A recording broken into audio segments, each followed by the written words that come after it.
Hello viewers, কেমন আছেন আপনারা? আজকে আবারও আপনাদের সামনে গল্প নিয়ে হাজির হলাম। সাদি এক মনে ফোন দেখে যাচ্ছে। পাশে উসখুস করতে থাকা ছোঁয়াকে সে এখন পর্যন্ত খেয়াল করেনি। এদিকে ছোঁয়া অস্বস্তিতে ভুগছে। সাদির মুখোমুখি হবে না বলে শহর ছাড়ছে, তবুও মুখোমুখি হতে হলো। বাই এনি চান্স তারা কি এক বাড়িতেই যাচ্ছে? ছোঁয়ার কপালে বিন্দু বিন্দু ঘাম জমতে থাকে। গলা শুকিয়ে কাঠ হয়ে যায়। গায়ের ওড়নাটাও শত্রুতা করল। ফট করে কাঁধ থেকে পড়ে গেল। মাথা চুলকাচ্ছে, পিঠ চুলকাচ্ছে, মুখে চুল উড়ে এসে বিড়বিড় করছে। হাত অকেজো হলে যা হয় আর কি। হাত দিয়েই ওড়নাটাও উঠাতে পারছে না। পিঠের চুলকানি বেড়েই চলেছে। নিজের ওপর বিরক্ত হয় ছোঁয়া। বিড়বিড় করে নিজেকে কয়েকটা গালি দেয়, কিন্তু গালিতে কি আর চুলকানি কমে? ছোঁয়ার নড়াচড়া দেখে সাদি বুঝতে পারে তার পাশে কেউ আছে। সে ফোন থেকে দৃষ্টি সরিয়ে গাড়ির ভেতর লাইট জ্বালিয়ে দেয়। ছোঁয়া চোখ মুখ খিচে বন্ধ করে ফেলে। সাদি অবাক হয়েছে বেশ, তবে প্রকাশ করল না। চোখ ফিরিয়ে নিয়ে দীর্ঘ শ্বাস ফেলে আবারও ফোন হাতে নেয়। তার চতুর মস্তিষ্ক এইটুকু বুঝতে পেরেছে যে ছোঁয়া তার জন্য শহর ছেড়েছে। ছোঁয়া পিট পিট করে চোখ খুলে দেখে সাদি আবারও ফোনে মগ্ন হয়েছে। স্বস্তির নিঃশ্বাস ফেলে ছোঁয়া। বুকের ভেতর থেকে টিপ টিপ শব্দ বেরিয়ে আসছে। ঢোক চিপতে গিয়ে মনে পড়ে তার গলাটা শুকিয়ে কাঠ হয়ে গেছে। সে জোরে জোরে শ্বাস টানতে থাকে। সিফাত ঘাড় বাঁকিয়ে ছোঁয়ার দিকে এক পলক তাকানোর চেষ্টা করে বলে, আর ইউ ওকে বনু? পানি খাবো? পিঠ চুলকাচ্ছে, মাথা চুলকাচ্ছে, অস্বস্তি হচ্ছে, ভালো লাগছে না। কখনো পৌঁছাবো? ছোঁয়ার কণ্ঠ অস্বস্তি এবং বিরক্তিতে ভরপুর। সিফাত পানির বোতল নিয়ে সাদির কোলের মধ্যে ফেলে। ভ্রু কুঁচকে সাদি তাকায় সিফাতের দিকে। সিপি খুলে খাইয়ে দে একটু, হাত পুড়েছে ওর। সাদি বিরক্ত হয়, চোখ মুখ কুঁচকে ছোঁয়ার দিকে এগিয়ে এসে ফোন রাখে পাশের সিটে। ছোঁয়ার হাত পা মৃদু কাঁপতে থাকে। লোকটার গা থেকে কড়া পারফিউমের গন্ধ আসছে। না তাকিয়েও বুঝতে পারে লোকটা তার খুব কাছে। গলা কাঁপছে ছোঁয়ার। পানি খাবো না বলার সাহসটুকুও পাচ্ছে না। জীবনে প্রথমবার লোকটার ঘ্রাণ কাছ থেকে নিতে পারলো। এতটা কাছাকাছি প্রথমবার আসলো। লোকটা তো ছোঁয়ার কাছে আকাশের চাঁদ, যাকে সারা জীবন দূর থেকেই দেখে গেছে। সামনে থেকে কখনো তাকানোর সাহস হয়ে ওঠেনি। হঠাৎ ছোঁয়া অনুভব করলো তার পড়ে যাওয়া ওড়নাটা আস্তে আস্তে তার শরীর থেকে চলে যাচ্ছে। চোখ দুটো বন্ধ করে ফেলে ছোঁয়া। হাত পায়ের কাঁপন বাড়তে থাকে। যখন তখন বেহুঁশ হয়ে যাবে ছোঁয়া। সাদি ছোঁয়ার গলার পেঁচিয়ে দেয় ওড়নাটা। একটু টাচ করেনি ছোঁয়ার শরীরে। শুধুমাত্র 2 আঙ্গুল দিয়ে 2 ঝুঁটি বাঁধা চুলগুলো তুলে চুলের নিচ দিয়ে ওড়নাটা দিয়েছে, যাতে আবার না পড়ে যায়। ছোঁয়া এবার আস্তে আস্তে চোখ খুলে। সাদি সিপি খুলে ছোঁয়ার মুখের সামনে ধরে। ছোঁয়া মাথা উঁচু করে হাঁ করে। সাদি একটু পানি ঢেলে দেয়। আশ্চর্য, একদম ছোঁয়ার মুখের মাপে পানি ঢেলেছে। একটুও কম না, বেশিও না। 3-4 ঢোক খেয়ে ছোঁয়া আর হাঁ করে না। এতে সাদি বুঝে যায় সে আর পানি খাবে না। তাই সিপি আটকে বোতল রেখে আবারও ফোন হাতে নেয়। সরে বসে না। ছোঁয়া একদম দরজার সাথে লেগে বসে থাকে। তার কাঁপন এখনো কমেনি। স্বাভাবিক হতে পারছে না সে। নিজের ওপর নিজেই বিরক্ত হয় ছোঁয়া। আশ্চর্য, এত কাঁপাকাঁপির কি আছে? কে উনি? ওনাকে দেখে কেন কাঁপবো? ছোঁয়ার চোখ দুটো ঘুরে ফিরে পাশে তাকাতে চাচ্ছে। এত কাছ থেকে লোকটাকে দেখতে কেমন হবে? প্রশ্নটা মনের মধ্যে উকি দিয়ে ওঠে। বেসামাল মনটাকে শান্ত করতে ব্যস্ত ছোঁয়া। এই লোকটা মরীচিকা। তার প্রতি মায়া বাড়ালে দুঃখ, অপমান আর অবহেলা ছাড়া কিছুই পাওয়া যাবে না। চোখ বন্ধ করতেই থাপ্পড়ের কথা মনে পড়ে ছোঁয়ার। চোখ মুক্ত শক্ত করে গিয়ে পড়ে না, কারণ ছোঁয়ার চোখে পড়ে সাদির হাতের দিকে। লোমে আবৃত শক্তপোক্ত পুরুষালী ফর্সা হাত। হাতের নখগুলো ধবধবে সাদা। লোকটার হাতে এত ঘন লোম। নিশ্চয়ই বুকের এরকম আকর্ষণীয় লোম আছে। নিজের ভাবনাতে নিজেই লজ্জা পায় ছোঁয়া। গালগুলো লালা হয়ে ওঠে। বুকটা অস্বাভাবিকভাবে কাঁপছে। হাত দিয়ে কপালের ঘাম মুছতে গিয়ে হাতে ব্যথা পায়। দাঁতে দাঁত চেপে সহ করতে গিয়েও পারে না। আহ শব্দ করে ওঠে। সাদি পাশে তাকায়। ছোঁয়ার কাণ্ডে বিরক্ত হয়ে তার মুখ থেকে এতক্ষণে একটা বুলি বের হয়, ইডিয়েট। মধুপুর পৌঁছাতে পৌঁছাতে রাত 11টা বেজে যায়। জার্নিতে ছোঁয়ার ঘুম পায়, কিন্তু আশ্চর্য, আজকে ঘুম পায়নি। পাবে কি করে? পাশেই যে ঘুম উড়ানোর মেশিন বসে আছে। গাড়ি থামতেই সাদি নিজের ব্যাগ হাতে নেমে যায় এবং বাড়িতে ঢুকে যায়। খাওয়া শেষে বাড়ির সবাই টিভি দেখতে বসেছে। এটা প্রতিদিনকার স্বভাব। খাওয়া শেষে সবাই একসাথে একটুখানি আড্ডা দিবে, টিভি দেখবে, তারপর ঘুমাতে যাবে। সাদি সদর দরজা দিয়ে ভেতরে ঢুকতেই সবার চোখ পড়ে সাদির দিকে। সাবিনা খুশিতে কেঁদে ফেলে। দৌড়ে গিয়ে ছেলেকে জড়িয়ে ধরে। আব্বা, হঠাৎ চলে আসলি যে? সাদি মায়ের চোখের পানি মুছিয়ে দেয়। মমতা বেগম হাত পান খাওয়া লাল দাঁতগুলো বের করে একটু হেসে বলে, দাদা ভাই কাছে আয়, কতদিন দেখি না তোরে। তিনি ঠিকমতো হাঁটাচলা করতে পারে না, না হলে নিজেই যেত। তুষার চৌধুরী ছেলের দিকে তাকিয়েই আছে, কথা বের হচ্ছে না মুখ থেকে। ছেলেটা বাড়ি থেকে যাওয়ার পরে একটা কল পর্যন্ত করেনি, কারো ফোন তোলেনি। পরে এক দৌড়ে সাদির কাছে যায়। সাদি কোলে তুলে নেয় পরীকে এবং নিজের রুমে চলে যায়। সকলেই হতাশ হয়। সিমি সকলের থতমত মুখ দেখে বলে ওঠে, আমি ভাবছি ভাইয়াকে বিয়ে করিয়ে দাও। দুষ্ট মিষ্টি একটা বউ চলে আসলে সে ঠিক বদলে যাবে। সিমির কথায় হেসে ওঠে তুষার। এই না হলো আমার মা। একদম ঠিক বলছিস, কাল থেকেই মেয়ে দেখা শুরু করে দিব। তখনই এক দৌড়ে ভেতরে ঢুকে পড়ে ছোঁয়া। দৌড়ে এসে সাবিনাকে জাপটে ধরে, বড় মা আমি চলে এসেছি। সাবিনা ছোঁয়াকে ছাড়িয়ে ছোঁয়ার হাতে দুটো টেনে দেখতে থাকে। আহারে সুন্দর নরম তুলতুলে হাতটার কি অবস্থা। সিমি বোনের কাছে আসে মুহূর্তেই বাড়ির পরিবেশ হাসিখুশি হয়ে যায়। ছোঁয়া মানেই অন্যরকম প্রশান্তি। সে তার কথায় সবাইকে হাসিয়ে ছেড়েছে। এটাই তার স্বভাব।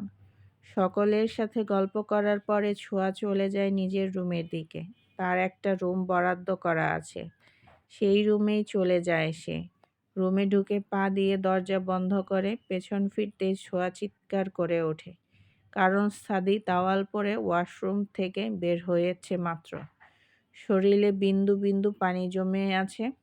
গাড়িতেই ভাবছিল বুকের লোমের কথা, আর এখনই তা দেখে ফেলল। ছোঁয়া চোখ মুখ খিচে দাঁড়িয়ে আছে। রুম থেকে বের হওয়ার কথা ভুলে গেছে সে। পর্ব 4। বন্ধুরা, আমার গল্প আপনাদের শুনতে কেমন লাগে কমেন্ট বক্সে কমেন্ট করে জানাতে ভুলবেন না কিন্তু। আর গল্প যদি ভালো লেগে থাকে অবশ্যই আমার চ্যানেলের গল্পগুলো শেয়ার করে দিবেন। ছোঁয়া এখনও সেই দৃশ্যটা ভুলতে পারছে না। হাত পায়ের কাঁপন একটুও কমেনি। বুকটা এখনও টিপটিপ করে যাচ্ছে। লোকটা ভীষণ খারাপ, বাজে একটা লোক। এই লোকটাকে দেখবে না বলে বাবা মাকে ছেড়ে এত দূরে পাড়ি জমালো। পরিচিত কলেজ, পরিচিত বন্ধুবান্ধব সবাইকে ছেড়ে চলে আসলো। কিন্তু তাতে কি হলো? লোকটা তো চোখের সামনেই থাকবে, ছোঁয়ার কাছাকাছি। এই লোকটাকে ভুলবে কি করে ছোঁয়া? অনুভূতি থেকে বেরিয়ে আসবে কি করে? প্রথম অনুভূতি কি এত সহজে ভোলা যায়? লোকটাকে ছোঁয়ার ভালো লাগে সেই বাচ্চা সুলভ বয়স থেকে। সবার থেকে আলাদা সে। কথা বলে না, হট্টগোল পছন্দ করে না, সারাক্ষণ একা একা থাকে। মাঝে মধ্যে বাড়িতে আসলে ঈদ বা কোনো অনুষ্ঠানে তখন দেখা তো হতো তাকে। সেই ভালো লাগাটা পাগলামিতে রূপ নিল যখন সাদি ছোঁয়ার কলেজে চাকরি পেল এবং তাদের উপর তলায় থাকতো। দূর থেকে দেখতো আর সবাইকে বলে বেড়াতো তার অনুভূতির কথা। সাদির পাশের রুমটা ছোঁয়ার। সে আপাতত বিছানায় শটান হয়ে বসে আছে। একা একা জামা পাল্টাতে পারবে না সে। তাছাড়া সাদির লোমশযুক্ত খালি বুকটাতে ভুলতে পারছে না। আচ্ছা, লোকটা যদি ছোঁয়াকে ভালোবাসতো তাহলে কি কাছে টানতো, বিয়ে করে নিত? তখন ছোঁয়া লোকটার হাত ধরতে পারত? খালি বুকে মাথা গুঁজতে পারত। নিজের ভাবনায় নিজেই অবাক হয় ছোঁয়া। কয়েকটা গালি দেয় নিজেকে। ছি, দিন দিন মনটা বেহায়া হয়ে যাচ্ছে। এই লোকটাকে নিয়ে ভাবা যাবে না, তাকে ইগনোর করতে হবে। লোকটা তার জন্য না ছোঁয়া। সিমি ছোঁয়ার রুমে আসে লাগেজ হাতে। সেখান থেকে জামা বের করতে করতে ছোঁয়াকে বলে, কেন আসলি? তুই তো বাবাকে ছাড়া একটা দিনও থাকতে পারিস না। তাহলে? ছোঁয়া সিমির থেকে কখনো কিছুই লুকায় না, তাই আজকেও লুকালো না, বলেই ফেলে, আমি বন্ধুদের বলেছিলাম সাদু বেবিকে ভালো লাগে। তারা একে একে পুরো কলেজে জানিয়ে দিয়েছে। তার জন্য সাদু আমাকে ক্লাসের সবার সামনে থাপ্পড় মেরেছে এবং বের করে দিয়েছে। সিমি ফোঁস করে শ্বাস টানে। ছোঁয়া, তুই বড় হবি কবে বলতো? মানুষকে কেন জানিয়েছিস? নিশ্চয় তোর জন্য সে টিচারদের সামনেও অপমানিত হয়েছে, সবার হাসির পাত্র হয়েছে। সাদি ভাইয়া একটু অন্য রকম মানুষ। তুই এটা ঠিক করিসনি। ছোঁয়া নিজের ভুলটা বুঝতে পারে। সত্যিই তো ক্লাসের সবাই সাদিকে দেখে হাসতো। ছোঁয়া নিজে কানে শুনেছে একজন স্যার সাদিকে বলেছি, কি ব্যাপার সাদি, শেষমেশ স্টুডেন্টের সাথে রিলেশন? ইটস নট ফেয়ার সাদি। অপমানিত হয়েছে। শুকনো ঢোক গিলে ছোঁয়া মনে মনে বলে, ঢাকঢোল পিটিয়ে বলে বেড়ানোটা একদম ঠিক হয়নি। আমার জন্য উনি অপমানিত হলো। ইস, ছোঁয়া তুই মাথা মোটা। সিমি ছোঁয়াকে জামা পাল্টে বিছানা ঠিক করে দিয়ে চলে যায়। সকাল সকাল ঘুম ভেঙে যায় ছোঁয়ার। সে আড়মোড়া ভেঙে বাবাকে কল করে। কিছুক্ষণ কথা বলে ফ্রেশ হতে গিয়ে খেয়াল করে একা একা পারবে না। নিজের ওপর চরম বিরক্ত ছোঁয়া। ঢং দেখিয়ে কেন হাত পোড়াতে গেল? অসহ্য। এত সকালে সিমি উঠবে না, তাই ছোঁয়া ছাদে চলে যায়। ইটস, এতেই যেন ছোঁয়ার চোখ দুটো চিকচিক করে ওঠে। সাদি পুশ আপ দিচ্ছে। লোকটা রোজ সকালে উঠে এক্সারসাইজ করে। ছোঁয়া চুরি করে দেখত, আজকেও তার ব্যতিক্রম নয়। পানির ট্যাঙ্কির পেছনে লুকিয়ে সাদিকে দেখতে থাকে।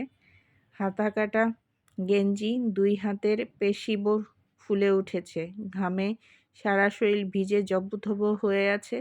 3/4 প্যান্ট পরেছে। ফর্সা পায়ে কালো লোমশগুলো যেন ছোঁয়ার দিকেই তাকিয়ে আছে। নাক বেয়ে ঘাম পড়ে যাচ্ছে। ছোঁয়া গালে হাত দিয়ে দেখতে থাকে। নেশা লেগে যাচ্ছে, ছাদির নেশা। এই নেশা বোধহয় এই জীবনে আর কাটবে না। ছোঁয়া দৃষ্টি ফেরাতে গিয়েও পারে না। চোখ দুটো সে যে বড্ড বেহায়া। ছোঁয়া, তোর এই সাধু বেবি যদি দেখে না তুই তাকে চোখ দ্বারা দর্শন করছিস, তোকে উল্টো করে গাছে ঝুলিয়ে রাখবে। নিজেকেই নিজে হুমকি দেয় ছোঁয়া। তবুও কাজ হয় না। তার হুমকিতে মন ভয় পায় না। সাবিনা বেগম এক মগ কফি নিয়ে ছাদে আসে, ছেলের পাশে বসে পড়ে। সাদি টাওয়াল দিয়ে শরীর মুছতে মুছতে কফির মগটা হাতে নেয়। তাতে এক চুমুক বসিয়ে মায়ের দিকে তাকায়। সাবিনা সাদিকে দেখছে। মাশাআল্লাহ, ছেলে তার দেখলেই তাকিয়ে থাকতে ইচ্ছে করে। আব্বা, আমার একটা কথা শুনবি?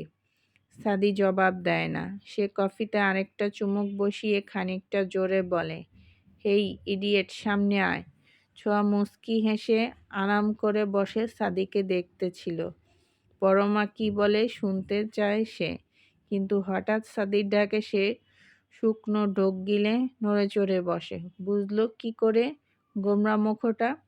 সাবিনা আশেপাশে তাকিয়ে বলে, কাউকেই তো দেখছি না সাদি, মন দিয়ে কফি খাচ্ছে। ছোঁয়া দীর্ঘশ্বাস ফেলে। লোকটা আর কথা বলবে না, জানা আছে তার।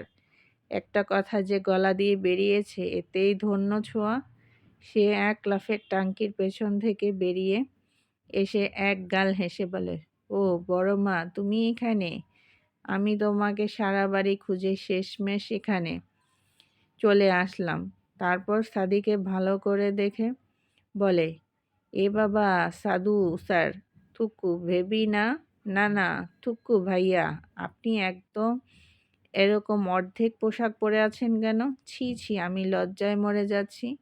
লজ্জা পাওয়ার ভান করে বলে ছোঁয়া। সাদি সরু চোখে তাকায় ছোঁয়ার দিকে। ছোঁয়া জিভ দিয়ে ঠোঁট ভিজিয়ে নেয়। লোকটা কি সুন্দর করে তাকাতে জানে না? আরে ভাই, ছেলে মানুষের চোখের দৃষ্টি থাকবে নরম, কোমল, দেখলেই নেশা ধরে যাবে। কিন্তু এনার চোখের দৃষ্টি আগুনের মতো, তাকালেই হাঁটু কাঁপতে শুরু করে। ছোঁয়া শুকনো ঢোক গিলে বলে, বড় মা চলো তো, তোমার সাথে কথা আছে আমার। সাবিনা ছাদির চুলে হাত বুলিয়ে দেয়, তারপর সোয়াকে বলে, সাদির সাথে একটা কথা আছে আমার। সোয়া ফট করে সাবিনার পাশে বসে পড়ে। বলো বলো, আমিও শুনতে চাই। সাবিনা মুচকি হাসে, ছোঁয়াকে এক হাতে টেনে নিজের কাছে নেয়, তারপরে বলে, আব্বা আমি চাইছিলাম তুই বিয়ে কর, তোর একটা সংসার হলে আমি মনে নিশ্চিত মনে মরতে পারবো। ছোঁয়া বলে, হ্যাঁ হ্যাঁ আমিও তাই বলি, কতদিন বিয়ে খাই না, আহ পেট পুড়ে খাবো। বলছি কি বড় মা, এত মেয়ে দেখার কি আছে, হাতের কাছে কত ভালো মেয়ে আছে। এই যে আমাকেই দেখো না, কত সুন্দর কিউট, আমার মতোই একটা মেয়ের সাথে বিয়ে দিয়ে দাও। সাবিনা ছোঁয়ার কথায় হাসে। তিনিও চায় ছোঁয়াকে ছেলের বউ বানাতে। কেন জানি মনে হয় এই মেয়েটাই পারবে তার এই গোমরামুখ ছেলেটাকে ভালো রাখতে। ওনার সাথে বিয়ে হলে সংসার করবে কি করে? উনি যে নিরামিষ, কথা বলেই না। দেখা গেল ছোঁয়াকে টুপ করে বারান্দা দিয়ে ফেলে দিল, বা হাত পা বেঁধে খাটের তলায় রেখে দিল। তখন রোমাঞ্চ যে ওনার দ্বারা হবে না এটা ছোঁয়া জানে। সাদি উঠে পড়ে। ছোঁয়ার ভাবনায় ব্যাঘাত ঘটে। না হলে আরও একটু কল্পনা করতো সে। ঠিক আছে মেয়ে দেখো, তবে এর মতো আত পাগল যেন না হয়, বলেই সে চলে যায়। ছোঁয়া দাঁত কটমট করে তাকিয়ে থাকে সাদির যাওয়ার দিকে। তাকে আত পাগল বলে গেল। সাবিনা হতাশায় বুঝে যায় তার ছেলের ছোঁয়াকে পছন্দ না। বড় মা, আমি আত পাগল? আমার সাধু যখন বলেছে তখন তুই আত পাগলই। ছোঁয়া অবাক হয়ে যায়, মনে মনে প্রতিজ্ঞা করে ফেলে, এই আত পাগলের জন্যই একদিন আপনি ফুল পাগল হবেন। বলে রাখলাম, চলবে।